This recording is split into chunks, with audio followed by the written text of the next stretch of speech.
Study with रजत अग्रवाल में फिर से आप सभी का स्वागत करता हूं। आज हमारी पहली क्लास है और इसमें हम जो टॉपिक ले रहे हैं वो है गणित से त्रिकोणमिति। त्रिकोणमिति को हम बिल्कुल बेसिक से पढ़ेंगे। इसकी उत्पत्ति कैसे हुई, क्यों हुई, इसकी जरूरत क्यों पड़ी, इसका प्रयोग हम कैसे और कहां कहां करते हैं, इसके बारे में हम पढ़ेंगे। त्रिकोणमिति में जो भी मैटर काम में आएगा पहले हम उसके बारे में पढ़ते हैं ताकि त्रिकोणमिति को पढ़ना हमारे लिए आसान हो जाए। इसमें सबसे पहला जो पॉइंट आता है वो है त्रिभुज।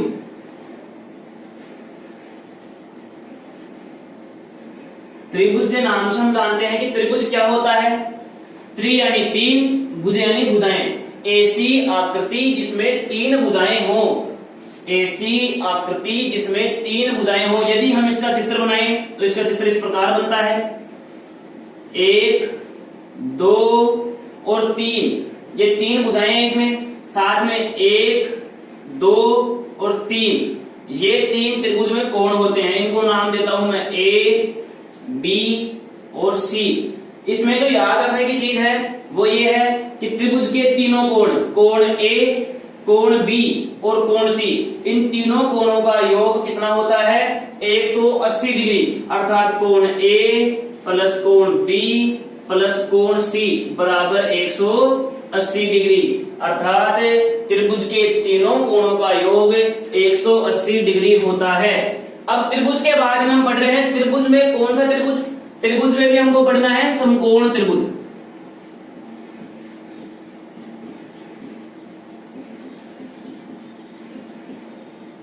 समकोण त्रिभुज क्या होता है? ऐसा त्रिभुज जिसका एक कोण समकोण हो अर्थात 90 डिग्री का हो। ऐसा त्रिभुज जिसका एक कोण समकोण हो अर्थात 90 डिग्री का। याद रखना है ऐसा त्रिभुज जिसका एक कोण 90 डिग्री का हो। यदि हम चित्र बनाएं तो इसका चित्र इस प्रकार बनेगा। इस त्रिभुज में देखो ये कोण 90 डिग्री का है, ये समकोण त्रिभुज होगा A, B, C, क्योंकि ये कोण है 90 डिग्री का। समकोण त्रिभुज की भुजाओं का एक विशेष नाम होता है 90 डिग्री का ये कोण है समकोण, इसके सामने वाली भुजा ये है, इसको कहा जाता है कर्ण। इसको कहा जाता है कर्ण। बाकी चाहे से तुम इसको आधार कह दो, इसको लंब कह दो, या इसको आधार कह दो, इसको लंब कह दो। आधार और लंब। अब एक चीज अपने को और पता चल रही है, हम जानते हैं त्रिभुज के तीनों कोणों का योग कितना होता है 180 डिग्री। इस कोण का मान कितना हो गया 90 डिग्री, यानी 180 में से 90 यदि अपन घटाएं तो कितने और बच गए 90। अर्थात ये कोण और ये कोण, इस कोण का और इस कोण का योग कितना होना चाहिए 90 डिग्री। एक ये याद रखने की चीज है कि त्रिभुज समकोण त्रिभुज में एक कोण 90 डिग्री का होता है और बाकी दोनों कोणों का योग 90 डिग्री होता है।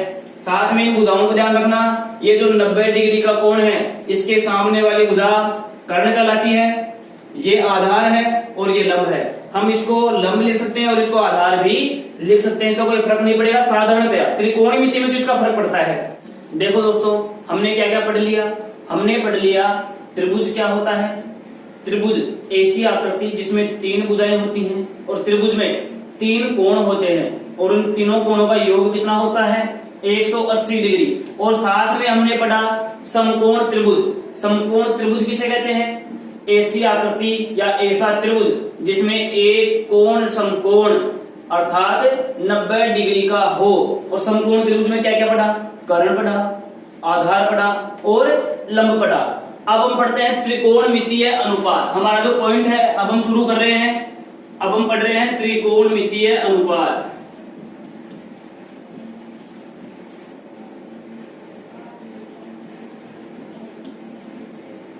त्रिकोणमितीय अनुपात किसे कहते हैं? त्रिकोणमितीय अनुपात किसे कहते हैं? ये होता है कि समकोण त्रिभुज की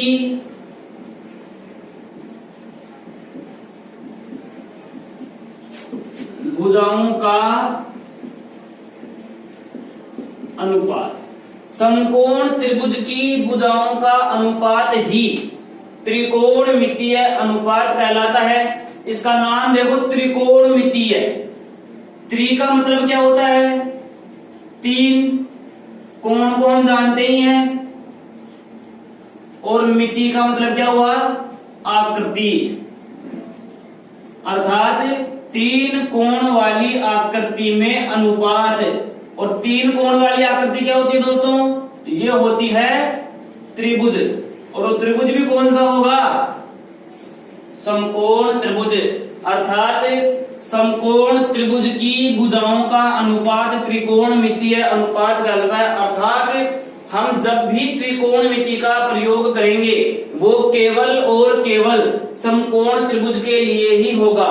यदि हमें किसी और तरह का त्रिभुज देते हैं तो हम उस त्रिभुज में किसी भी एक शीर्ष से सामने वाली भुजा पर 90 डिग्री का कोण बनाएंगे ताकि समकोण त्रिभुज का निर्माण हो जाए और उसके बाद त्रिकोणमिति को उसमें उपयोग करेंगे।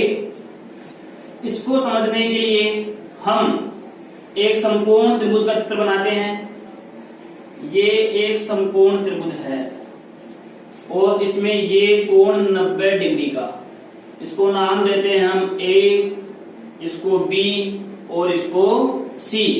हमको पता है ये 90 डिग्री का कोण है तो इसके सामने वाली भुजा ये कहलाएगी कर्ण। इसको क्या कहें? आधार। और इसको क्या कहें? लंब। लेकिन ऐसा नहीं है। त्रिकोणमिति में यदि हम इस कोण की बात करें, हम जिस कोण की बात करते हैं उसके सामने वाली भुजा ये कहलाती है लंब और ये भुजा कहलाएगी आधार। अर्थात यदि हम इस कोण की बात करेंगे तो ये भुजा लंब कहलाएगी और ये भुजा कहलाएगी आधार। और यदि हम इस कोण की बात करें तो दूसरे चित्र में समझते हैं इसको। यदि ए बी सी, यदि हम बात करें कोण ए की तो सर लंब कौन सा होगा? इसके सामने वाली भुजा ये लंब होगी और ये क्या हो जाएगी फिर? आधार। और ये 90 डिग्री के कोण के सामने वाली भुजा तो हमेशा क्या रहती है? कर्ण। कर्ण कभी भी नहीं बदलता। 90 डिग्री के कोण के सामने वाली भुजा हमेशा कर्ण होती है, ये याद रखना। अब इनमें जो अनुपात होंगे वो ही त्रिकोणमितीय अनुपात होंगे। उनको हम निकालते हैं। वो देखो कैसे होंगे। देखो फिर से हम एक समकोण त्रिभुज का चित्र बनाते हैं। ये एक समकोण त्रिभुज है। ये कोण हो गया ए, ये कोण हो गया बी और ये कोण हो गया सी। मान लो हम कोण सी के लिए त्रिकोणमितीय अनुपात निकालना चाहते हैं तो लंब क्या हो जाएगा? ये। क्यों? क्योंकि हम कोण सी के लिए निकालेंगे तो कोण सी के सामने वाली भुजा क्या हो जाएगी? लंब। और ये क्या हो जाएगा? आधार। और ये तो कर्ण है ही। मान लो मैं इसको के से दर्शा देता हूं, इसको एल से दर्शाता हूं और इसको ए से दर्शाता हूं। अब इनका अनुपात निकालते हैं। पहले हम लंब का कर्ण और आधार के साथ निकालेंगे। लंब का कर्ण के साथ अनुपात होगा लंब बट्टे कर्ण। फिर लंब का आधार के साथ होगा लंब बट्टे आधार। और फिर आधार का निकाल लेते हैं। आधार का निकालते हैं हम लंब के साथ, ये हो जाएगा आधार बट्टे लंब। और फिर निकाल लेते हैं आधार का कर्ण के साथ, ये क्या हो जाएगा? आधार बट्टे कर्ण। अब कौन सा बच गया?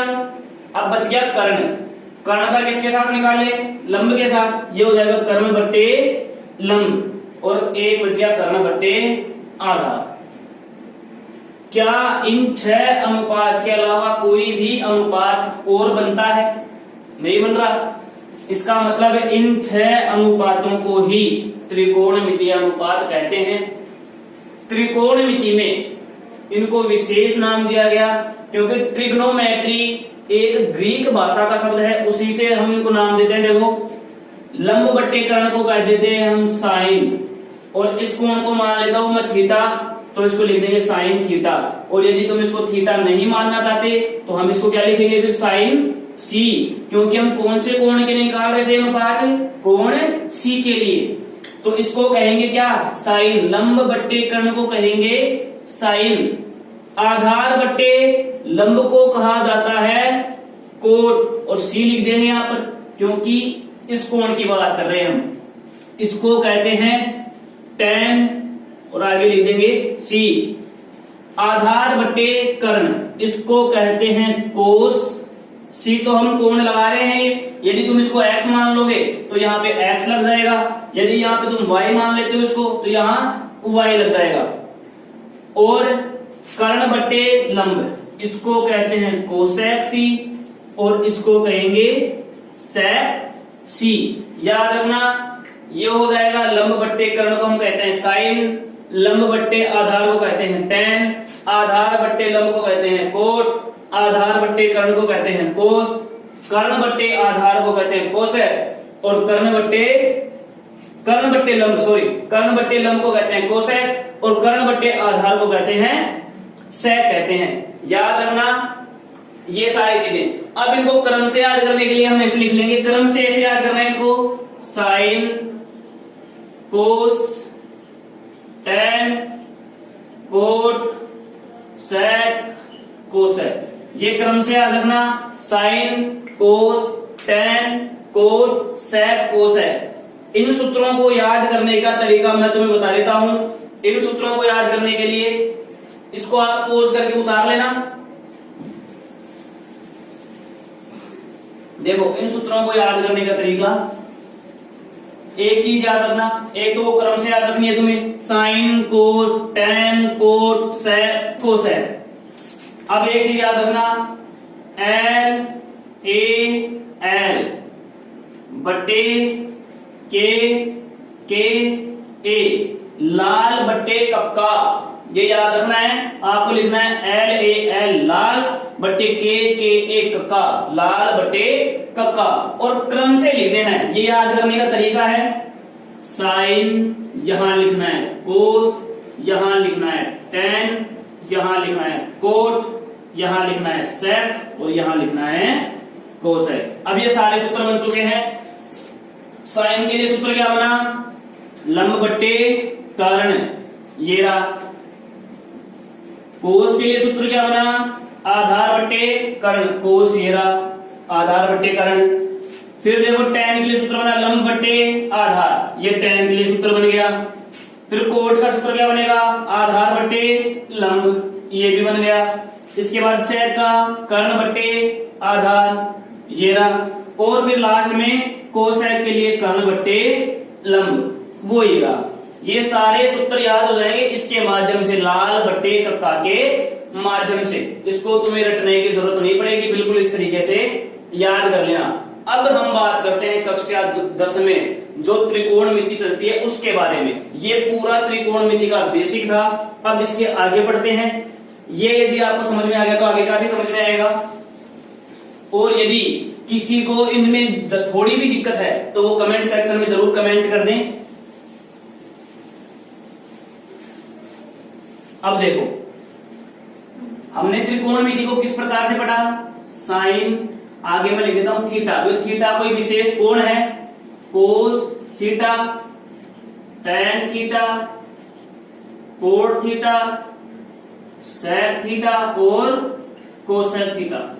और यहाँ पे जो थीटा की जगह मान चलते हैं वो चलते हैं 0 डिग्री, 30 डिग्री, 45 डिग्री, 60 डिग्री और 90 डिग्री।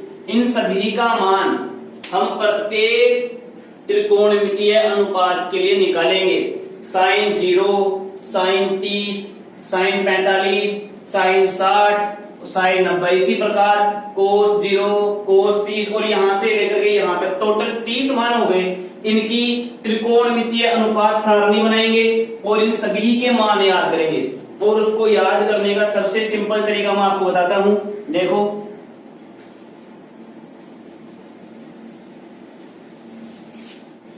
हम सभी त्रिकोणमितीय अनुपातों के मान निकालने के लिए इस तरह की एक सारणी बना लेते हैं और इसमें लिख लेते हैं नंबर से साइन, कोस, टेन, कोट, सेक और कोसेक। और इधर लिख देते हैं 0 डिग्री, इधर 30 डिग्री, 45 डिग्री, 60 डिग्री और 90 डिग्री।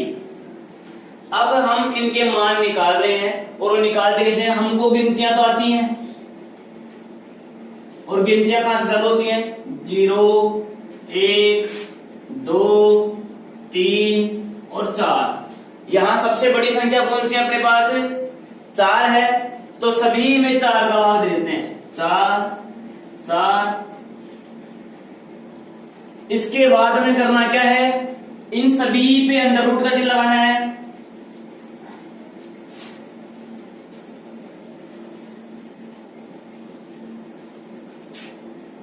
जीरो में 4 का भाग दिया, अब इनका मान निकाल रहे हैं हम। 0 में 4 का भाग दिया तो कितना आएगा? 0। और 0 का अंडर रूट कितना होता है? 0। 1 का अंडर रूट 1 बटे 4 का अंडर रूट 2। ये हो गया 2 बटे 4। इसको हम क्या लिखेंगे? 2 का भाग 4 में कितनी बार गया? 1 और 2। 1 का अंडर रूट 1 और 2 का अंडर रूट कितना आ जाएगा? Under root 2। 3 का अंडर रूट कितना होगा? अंडर रूट 3 बटे 4 का अंडर रूट होता है 2। और 4 में 4 का भाग गया 1 बार और 1 का अंडर रूट होगा 1। ये जितने भी मान आए हैं अपने पास, ये आए हैं साइन के, अर्थात साइन 0 का मान है 0। साइन 30 का मान होगा 1 बटे 2। साइन 45 का मान होगा 1 बटे अंडर रूट 2। साइन 60 का मान होगा अंडर रूट 3 बटे 2। और साइन 90 का मान कितना होगा? 1। सर साइन का मान तो हमने निकाल लिया, अब कोस का मान कैसे निकाले? कोस का मान निकालना बहुत आसान है। इधर से इनकी पूंछ पकड़ लो और इधर ले आओ, अर्थात इनका मान रिवर्स लिखना है अपने को, बस इतना सा है। 1 को यहां लिख दो, इसको यहां, ये यहीं रह जाएगा, इसको आगे लिख दो और इसको यहां लिख दो। ये कोस के मान हो गए। इसके बाद सर टेन का मान कैसे निकालें? तो टेन का एक सूत्र चलता है, टेन थीटा बराबर साइन थीटा बटे कोस थीटा। अर्थात यदि हम साइन थीटा के मान में कोस थीटा के मान का भाग देंगे तो हमारे पास क्या आ जाएगा? टेन थीटा आ जाएगा। यानी इसमें इसका भाग देंगे तो यहां आ जाएगा, इसमें इसका भाग देंगे तो इसका मान आ जाएगा। तो चलो चालू करते हैं। 0 में 1 का भाग दिया तो कितना आया? 0। 0 में हम किसी भी संख्या का भाग दें, 0 में हम किसी भी संख्या का भाग दें, हमेशा 0 ही आएगा। हमें भाग देना है 1 बट्टे 2 में अंडर रूट 3 बट्टे 2 का। तो भाग किस प्रकार देंगे? 1 बट्टे 2 में भाग देना है अपने को अंडर रूट 3 बट्टे 2 का। तो ये 2 से 2 कट गया और बच गया क्या? 1 बट्टे अंडर रूट 3 बच गया। तो यहाँ क्या आ जाएगा? 2 से 2 कट गया और 1 बट्टे अंडर रूट 3 बच गया। यहाँ पे अंडर रूट 2 से अंडर रूट 2 कट गया, 1 से 1 कट गया, क्या बच गया? 1। यहाँ 2 से 2 कट जाएगा और अंडर रूट 3 बट्टे 1 बच जाएगा, अर्थात यहाँ क्या बच गया? Under root 3। और फिर है 1 बट्टे 0। किसी भी संख्या में 0 का भाग दो, हमेशा क्या आता है? अपरिभाषित। याद रखना, हमेशा आएगा अपरिभाषित, यानी इसकी कोई परिभाषा नहीं दी जा सकती है। अब सर कोट का मान कैसे निकालें? इधर से पकड़ लो, इधर ले आओ, यानी ये के मान क्या हो जाएगा? अपरिभाषित, फिर अंडर रूट 3, फिर 1, फिर आ जाएगा 1 बट्टे अंडर रूट 3 और फिर क्या आ जाएगा? 0। अब हमें निकालना है सेक का मान, और सेक का मान निकालने के लिए हम चलते हैं लाल बट्टे कक्का में। लाल बट्टे कक्का हमने पढ़ा था L A L बट्टे K A, sine, cos, tan, cot, sec यानी साइन क्या हुआ, लंब बट्टे कर्ण, और कोसेक क्या हुआ, कर्ण बट्टे लंब। अर्थात साइन हमेशा कोसेक का उल्टा होगा। इसी प्रकार कोस हमेशा किसका उल्टा होगा, सेक का, और टेन किसका उल्टा होगा, कोट का। अब हमें मान किसका निकालना है, सेक का, तो सेक किसका उल्टा होगा, कोस का, और कोस के मान रहे इनका उल्टा करना है बस।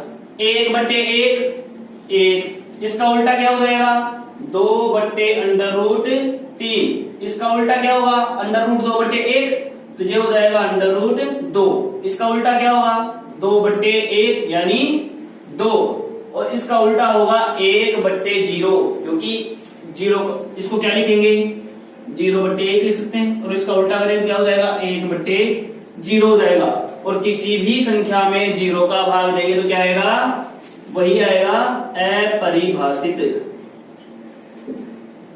फिर सर कोसेक का मान कैसे निकालें, कोसेक का मान निकालने के लिए इसको उल्टा कर लो वापस।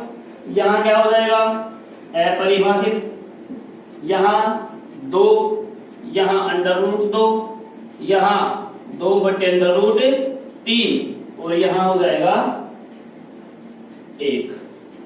ये बन गई हमारे पास त्रिकोणमितीय अनुपात मान सारणी। इस सारणी से हम साइन 0 का मान कितना हुआ, 0, साइन 30 का मान 1/2, साइन 45 का मान 1/√2, साइन 60 का मान √3/2, साइन 90 का मान 1 हुआ, कोस 0 का मान 1। इस तरीके से सारे मान याद कर लेंगे, और बनाने का ये आसान तरीका है। एक तरीका और है जो सिंपल है, छोटा भी है, आप पहले इसको तैयार करें, उसके बाद प्रश्नावली के अंत में हम उस तरीके की भी बात करेंगे। आज हम यही समाप्त करते हैं, इसके आगे की पढ़ाई हम अपने अगले वीडियो में करेंगे। आज हम यहीं पे समाप्त कर रहे हैं। हमारे वीडियो से जुड़े रहने के लिए हमारे इस वीडियो को लाइक करें, कमेंट करें, शेयर करें, और हमारे चैनल को सब्सक्राइब करें। साथ में बेल आइकन को प्रेस करना ना भूलें, ताकि हमारी अगली वीडियो और नई वीडियोज की नोटिफिकेशन सबसे पहले आपको मिले। धन्यवाद।